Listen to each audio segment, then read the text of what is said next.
ভারত এমন একটি দেশ যে দেশের চারপাশে শুধুই শত্রু, যেন কোনো বন্ধু নেই। একের পর এক দেশ ইন্ডিয়াকে ব্যান করেই চলেছে। বিশেষজ্ঞদের মতে নিজেদের অদূরদর্শিতা, একতরফা সিদ্ধান্ত আর প্রতিবেশী দেশের উপর একচেটিয়া চাপ সৃষ্টি করার ফলে আজ ভারত একদম একা। অনেক বিশেষজ্ঞই মনে করেন ভারত যেন নিজেই নিজের পায়ে কুড়াল মারছে, কারণ ভারত এখনো বুঝতে পারছে না যে প্রতিবেশী যে সকল বন্ধু দেশগুলো তার শত্রুতে পরিণত হয়েছে তারা তার জন্য কি মহাবিপদ নিয়ে আসতে চলেছে, কি অপেক্ষা করছে ভারতের জন্য, কি কারণে প্রতিবেশী প্রতিটা দেশ ভারতের থেকে দূরে সরে যাচ্ছে, কেনই বা ভারতের শত্রু দেশের তালিকা প্রতিনিয়ত লম্বা হয়েই চলেছে, তা জানাবো আজকের এই ভিডিওতে। সুপ্রিয় দর্শক, ভিডিওটি শেষ পর্যন্ত দেখুন।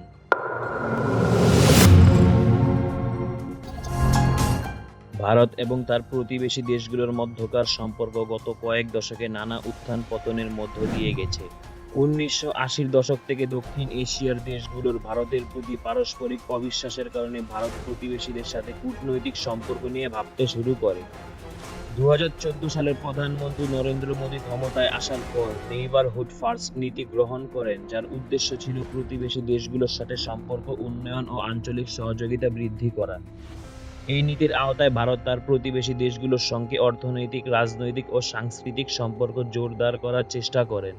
অনেকেই ভেবেছিলেন ভারতের প্রতি তার প্রতিবেশী দেশগুলোর যে অনাস্থা সেটা হয়তো নেইবারহুড ফার্স্ট নীতির মাধ্যমে দূর হবে, কিন্তু বাস্তবে মোদী সরকারের হিন্দু জাতীয়তাবাদী রাজনীতি এবং অভ্যন্তরীণ নীতিমালা প্রতিবেশীদের সাথে সম্পর্কের আরও অবনতি ঘটিয়েছে।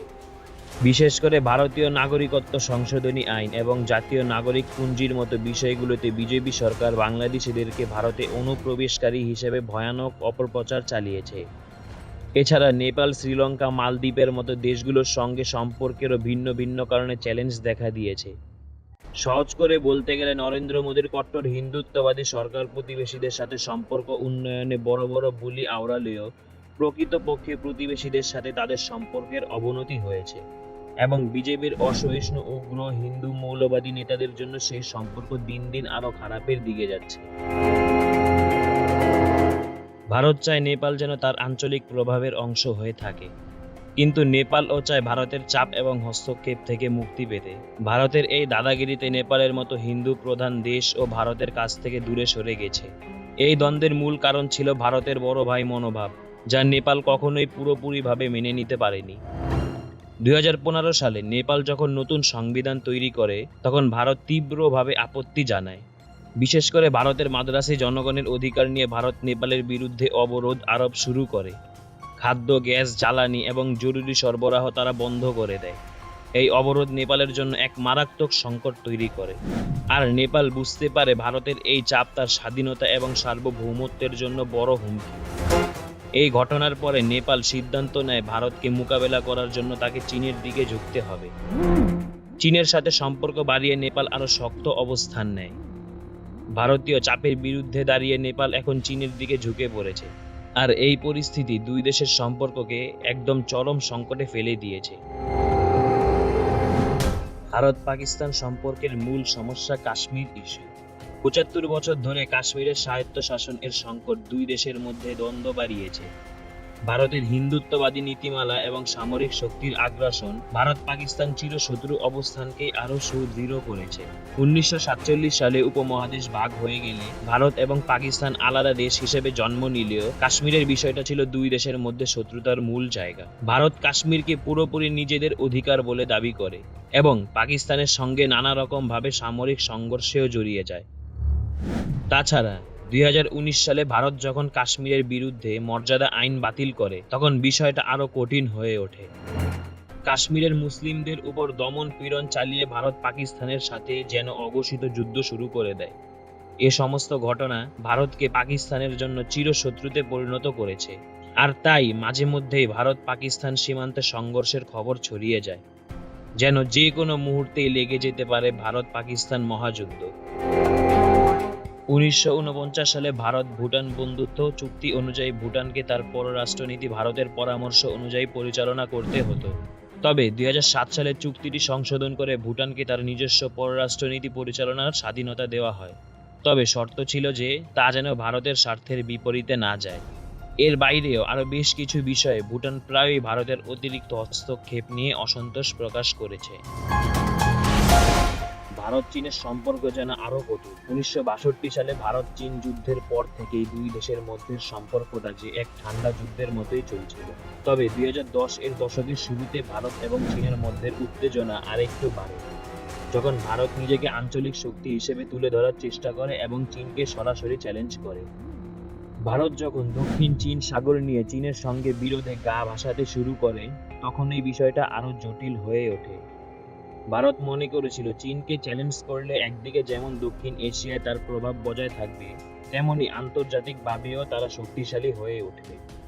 কিন্তু ভারত জানতো না যে চীন ইতিমধ্যেই তাদের থেকে আরো বেশি ক্ষমতাধর দেশে পরিণত হয়েছে, আর তাই চীন দক্ষিণ এশিয়ায় ভারতের এই প্রভাব মেনে নিতে নারাজ, আর ভারতও চীনের এই আধিপত্য গ্রহণ করতে রাজি। এরই মধ্যে 2020 সালে লাদাখে গালওয়ান উপত্যকায় ভারত চীনের সংঘর্ষ লেগে যায়। সেখানে উভয় পক্ষের সেনা সদস্যরা প্রাণও হারান।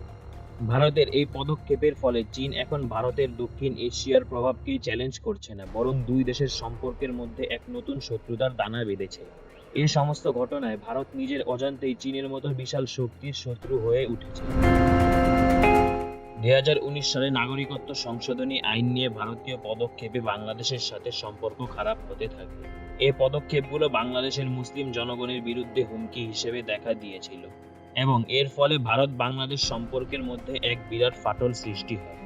বাংলাদেশের স্বাধীনতার পর সব সরকারই ভারতের সঙ্গে সুসম্পর্ক বজায় রাখার চেষ্টা করেছে। তবে 2009 সালে আওয়ামী লীগ ক্ষমতায় আসার পর শেখ হাসিনা ভারতকে এমন সব সুবিধা দিয়েছে যে ভারত বাংলাদেশকে তাদের একটি অঙ্গরাজ্য ভাবতে শুরু করে। এ সময়ের সম্পর্ক একতরফা হয়ে যায়, যেখানে বাংলাদেশ কেবল দিয়েই গেছে আর ভারত নিরঙ্কুশ সুবিধা ভোগ করেছে। বিগত 1.5 দশকে দুই দেশের মধ্যে হওয়া বিভিন্ন চুক্তি ও সমঝোতা স্মারক পর্যালোচনা করলে দেখা যায় কোনো একটি চুক্তি বাংলাদেশের জন্য লাভজনক ছিল। তার মানে শেখ হাসিনার মূল উদ্দেশ্যই ছিল ভারতকে অন্যায্য সুবিধা দিয়ে বাংলাদেশের ক্ষমতায় টিকে থাকা। 2024 সালের 5ই আগস্ট শেখ হাসিনা দেশ ছেড়ে পালিয়ে ভারতে আশ্রয় নেওয়ার পর দুই দেশের কূটনৈতিক সম্পর্কের সর্বোচ্চ অবনতি ঘটেছে। তারপর থেকে ভারত ক্রমাগত এমন সব পদক্ষেপ নিচ্ছে যা বাংলাদেশের জনগণের মধ্যে ভারত বিরোধী মনোভাব আরও বাড়িয়ে দিয়েছে। 24-এর গণ অভ্যুত্থানে ভারতপন্থী আওয়ামী লীগ সরকার পতনের মাত্র কয়েকদিনে ভারত তাদের বাঁধের পানি ছেড়ে দিয়ে বাংলাদেশকে স্মরণকালের সবচেয়ে ভয়াবহ বন্যায় ডুবিয়েছে। বাংলাদেশে অস্থিরতা তৈরির জন্য ইসকনের বহিষ্কৃত নেতাদের দিয়ে ক্রমাগত সাম্প্রদায়িক ও রাজনৈতিক চ্যালেঞ্জ তৈরি করে চলেছে। ভারতের মতো বিশ্বের সবচেয়ে ভয়াবহ সাম্প্রদায়িক অস্থিরতার একটি দেশ, যেখানে একের পর এক মসজিদ ভেঙে মন্দির বানানো হচ্ছে, যে দেশে শুধুমাত্র গরুর মাংস খাওয়ার সন্দেহে মুসলিমদেরকে পিটিয়ে হত্যা করা হয়, তারা বাংলাদেশের মতো বিশ্বের বুকে সাম্প্রদায়িক সম্প্রীতির অনন্য নজির একটি দেশকে অসাম্প্রদায়িকতার সবক শেখাতে আসে। ভারত আসলে বাংলাদেশের বিরুদ্ধে বহু আগে থেকেই অঘোষিত যুদ্ধ শুরু করেছিল, কিন্তু হাসিনার দিল্লিদাসী মনোভাবের কারণে অতীতের ভারতীয় আগ্রাসনের এমন নগ্ন চেহারা দেখা যায়নি। হাসিনার আমলে ভারত বাংলাদেশকে ভুটান মডেলের শাসন করতে চেয়েছে, কিন্তু সেই চেষ্টা ব্যর্থ হবার পর এখন তারা বাংলাদেশকে পাকিস্তান মডেলের সরাসরি শত্রু রাষ্ট্র হিসেবে গণ্য করছে। ভারত প্রতিবেশীদের সাথে দাদাগিরি দেখাতে গিয়ে প্রতিটি প্রতিবেশী দেশের সাথে সম্পর্ক খারাপ করেছে। সে কারণে দক্ষিণ এশিয়ায় চীনের একাধিক ঘনিষ্ঠ বন্ধু থাকলেও ভারতের কোনো বন্ধু নেই। আমাদের ভিডিওগুলো যদি আপনাদের ভালো লেগে থাকে, অবশ্যই আমাদের চ্যানেলটিকে সাবস্ক্রাইব করুন এবং আমাদের ভিডিওগুলো নিয়মিত দেখতে চাইলে বেল আইকনটি ক্লিক করুন। ধন্যবাদ।